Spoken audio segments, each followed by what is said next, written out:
हम पढ़ने वाले हैं अकबर का दीन इलाही धर्म। हालांकि यह धर्म नहीं था, कोड ऑफ कंडक्ट थी, परंतु एक मोटे तौर पर इसको धर्म के नाम से जाना जाता है क्योंकि यही नाम इसका प्रसिद्ध है। सबसे पहला बिंदु कि अकबर इसको लाया क्यों था। उसके दो प्रमुख कारण से आपको बता दें कि वह चाहता है सभी जाति और संप्रदाय के लोग एकता के एक सूत्रों बंध जाएं, जिससे कि उसके साम्राज्य में यानी भारत में उस जमाने में स्थिरता आए।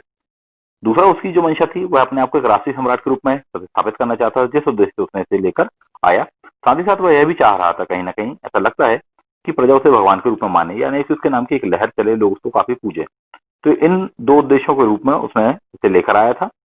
तीसरा जो आपको बिंदु दिया हुआ पहले वाले का ही सार है कि सभी धर्मों में समन्वय और एकता स्थापित करने के उद्देश्य से वह इस नई चीज को लेकर आता है।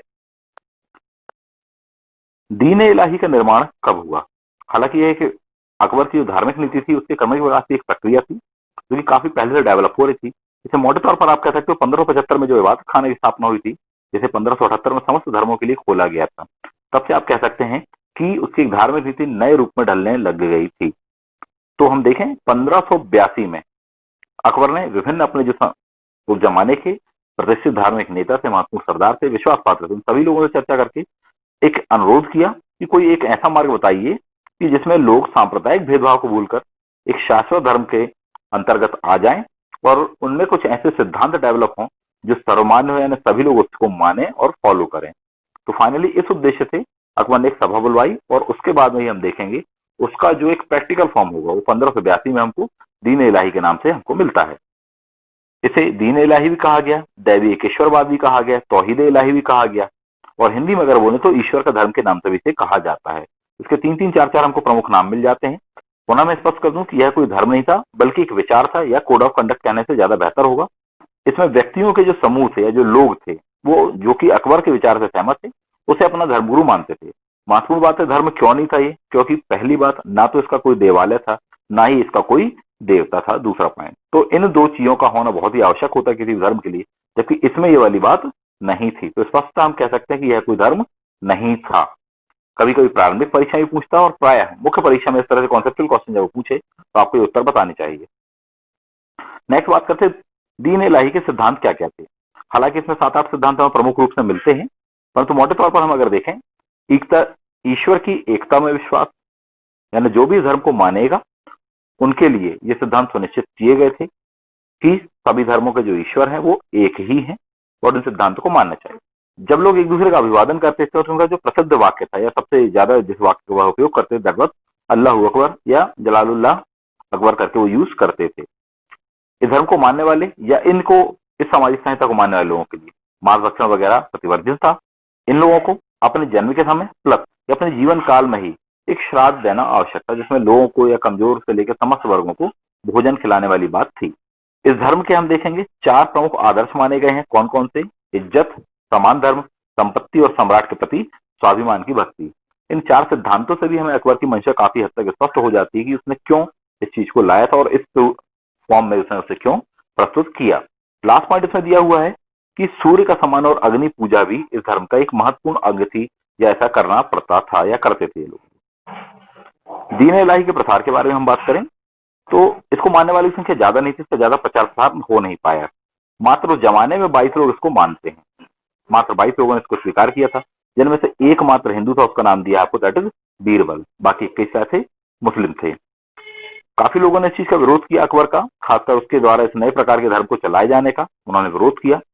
इवन हम देखेंगे शेख आजम सरवंदी, जो कि उस जमाने के सूफी संत कहलाते थे, उन्होंने कहा कि अकबर ने कहीं ना कहीं इस्लाम धर्म को और खुदा का भी अपमान किया इस प्रकार के नए सिद्धांत या नए धर्म को लाकर। एक पॉइंट और भी है, यह लोकप्रिय ज्यादा क्यों नहीं हुआ। लोकप्रिय न होने के कई कारण थे। जैसे हम देखें, उस जमाने के लोग इस चीज को नहीं समझ पाए, तो वेल एजुकेटेड नहीं थे। राष्ट्रीय एकता और सांप्रदायिक सद्भाव, इन सारी बातों को वो लोग समझ नहीं पा रहे थे। उसके अलावा एक पॉइंट और भी था जो कि बताया गया कि अकबर ने इसके लिए किसी को भी फोर्स नहीं किया, जनता को बाध्य नहीं किया इसको मानने के लिए, उनकी इच्छाओं पर छोड़ दिया, उन्हें स्वतंत्र छोड़ दिया। यही वजह है कि इसके अनुयायी संख्या नहीं बढ़ी। तो यहां तक कि जितने भी हमने पॉइंट देखे, ये प्रारंभिक और मुख्य दोनों ही परीक्षाओं की दृष्टि से महत्वपूर्ण होते हैं। अब इसके आगे जो हम देख लेने वाले हैं वह प्रायः मुख्य परीक्षा की दृष्टि से अधिक महत्वपूर्ण है, और उसमें प्रश्न आता है, जैसा कि आपको दिया हुआ है, कि दीन इलाही का निर्माण अकबर की मूर्खता का प्रतीक था या उसकी बुद्धिमत्ता का। यह कथन सबसे पहले हम देख लें किसका है, दैट वाज V.A. स्मिथ नामक एक इतिहासकार है, उनका यह प्रसिद्ध कथन कहलाता है। उन्होंने इस बात को कहा हुआ अपनी book early history of India में। इतिहासकार बदायूं ने भी लगभग इस प्रकार की ही बातें कही हैं कि अकबर का दिमाग ठीक नहीं था, इसके कारण उसने इस चीज को चलाया। परंतु अगर हम गौर से देखें, जितना अभी तक हमने पढ़ा हुआ उस चीज को जाना है कि उसके राजनीतिक उद्देश्य थे और धार्मिक एकता की स्थापित करना भी उसका एक प्रमुख उद्देश्य था। यही वजह है कि उसने किसी भी मूल्य मौलवी की परवाह किए बिना जनता को एक सांस्कृतिक एकता के सूत्र बांधने के उद्देश्य से इसको लाया था।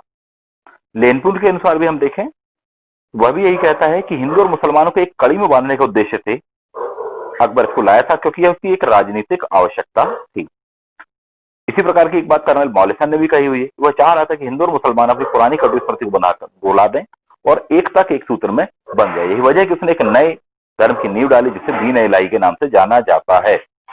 स्पष्ट तौर पर इन बिंदुओं के आधार पर अगर हम देखें तो उस जमाने के शासक से लेकर बाद के दौर में भी अकबर की ये जो धार्मिक नीति थी, अपने आप में एक माइलस्टोन थी, बहुत ही महत्वपूर्ण थी।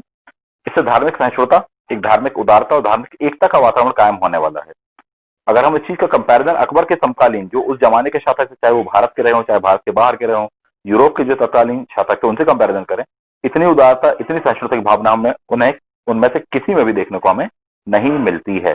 तो इस दृष्टि से हमको यह कहना ज्यादा बेहतर होगा ये अकबर की बुद्धिमत्ता का प्रतीक था, ना कि मूर्खता का, जैसा कि स्मिथ ने कहा हुआ है। इसके बाद में इसका कंक्लूजन देखते हैं। कंक्लूजन में आपको 2-3 बातें बतानी चाहिए। फॉर एग्जाम्पल, जैसा कि हमने देखा कि अकबर में धार्मिक कट्टरता नहीं थी, ना ही किसी को फोर्सफुली उसने इसे मानने के लिए बाध्य किया। उसने जो भी लोग इसको मान रहे थे उन अनुयायियों को उसने पूर्ण स्वतंत्रता दी। पूर्ण स्वतंत्रता से आशय यहाँ पर यह है कि वो अपने पुराने वाले धर्म को मानते हुए इस धर्म को भी मान सकते थे या इस सिद्धांतों को भी मान सकते थे, अर्थात उन्हें अपने पुराने धर्म को छोड़ने की कोई भी आवश्यकता नहीं थी। तो फाइनली इस आधार पर हम कह सकते हैं कि अकबर का यह जो प्रयास था यह उसकी बुद्धिमत्ता का प्रतीक था, ना कि मूर्खता का, अर्थात स्मिथ महोदय का कथन गलत है। तो इस प्रकार से कंक्लूड करना चाहिए आपको मुख्य परीक्षा का कोई उत्तर जो भी आपसे इसमें पूछा जाए। सारगत विषय वस्तु ये है कि अगर एनालिटिकल क्वेश्चन पूछा गया बुद्धिमत्ता और ये मूर्खता वाली बात, तो आप इस तरह से करें। नहीं है सीधा सीधा सा क्वेश्चन है, तो आपने जो बेसिक इंट्रो और जो सिद्धांत देखे हैं उनको बस बता दिए, उतने में से काम चल जाएगा। अगर प्रश्न है कि अकबर का दीन इलाही क्या था, तो जो आपने बेसिक शुरुआत के देखे इंट्रो वो आप बता दें। लेकिन अगर प्रश्न है कि इंट्रो के साथ साथ आप यही बताइए, भूमिका के साथ साथ यही बताइए कि वाकई में यह बुद्धिमत्ता परक था या नहीं था, तो आपको ये कंक्लूड करना चाहिए लास्ट वाले पैरा के साथ में, लास्ट वाले सेकंड लास्ट पेज के साथ में, कि क्यों बुद्धिमत्ता था ना कि मूर्खता। तो जिस तरह से मैंने आपको बताया इस चीज को समझें। मेंस में जब आपको क्वेश्चन आएगा तो 2 प्रकार से प्रश्न बन सकते हैं। पीसीएस वगैरह में सीधे सीधे क्वेश्चन बनता है दीन इलाही क्या था, उसके प्रमुख सिद्धांत बताइए। तो बेसिक से आपको ये इंट्रो बता देना चाहिए, ये वाले पॉइंट आपको बताने चाहिए, और उसके पश्चात आपको सीधे सिद्धांतों पर आ जाना चाहिए। ये सिद्धांत आपने जो 8 पढ़े उनमें 4-5 सिद्धांत आप वहां पर मोटे तौर पर बता दें, पूरे पूरे बता सकते, बहुत ही अच्छी बात है। समाप्त करने के पहले थोड़ी सा ये बता दें कि हाँ, इस धर्म को मानने वाले लोगों की संख्या अधिक नहीं थी, है ना। उसकी वजह क्या कैसी थी पूछा गया प्रश्न में, तो ही बताएं, अदरवाइज ना बताएं। यदि आईएएस जैसी मुख्य परीक्षा में आएगा क्वेश्चन, तो यह क्वेश्चन ज्यादा होता है। तो इसके बारे में तो काफी डिटेल में आपको मैंने बताया कि जिन्होंने आलोचना की है, जो विपक्ष में है, उनके भी मत आप बताएं, जो पक्ष में है उनके भी मत आप बताएं, और उसके साथ साथ अपना मत आप क्या बता देने वाले हैं कि उसके प्रमुख उद्देश्य आज के शाश्वत मूल्य, हमारे संवैधानिक मूल्य, धार्मिक एकता, राजनीतिक एकता, सहिष्णुता की भावना, धार्मिक उदारता की भावना, व्यक्तिगत स्वतंत्रता की भावना, अकबर ने इन समस्त बातों को ध्यान में रखकर के लाया था, और ये आज भी हमारे लिए प्रासंगिक है। ये चीज हम बताएं, और उसके बाद में आप इसे कंक्लूड कर सकते हैं। ना तो इसमें किसी प्रकार धार्मिक कट्टरता थी, ना ही फोर्सफुली किसी को मानने के लिए कहा, और सभी को स्वतंत्रता प्रदान की। इस आधार पर हम कह सकते हैं कि यह जो था उसकी बुद्धिमत्ता का प्रतीक था, ना कि मूर्खता का। क्योंकि अकबर ने जिस प्रकार की धार्मिक सहिष्णुता की नीति का आलंबन किया, पालन किया, वह तब से लेकर आज तक प्रासंगिक है। तो ये आपको कंक्लूड कर देना चाहिए। इस प्रकार से आपका ये मुख्य परीक्षा का एक बेहतरीन आंसर हो जाने वाला है।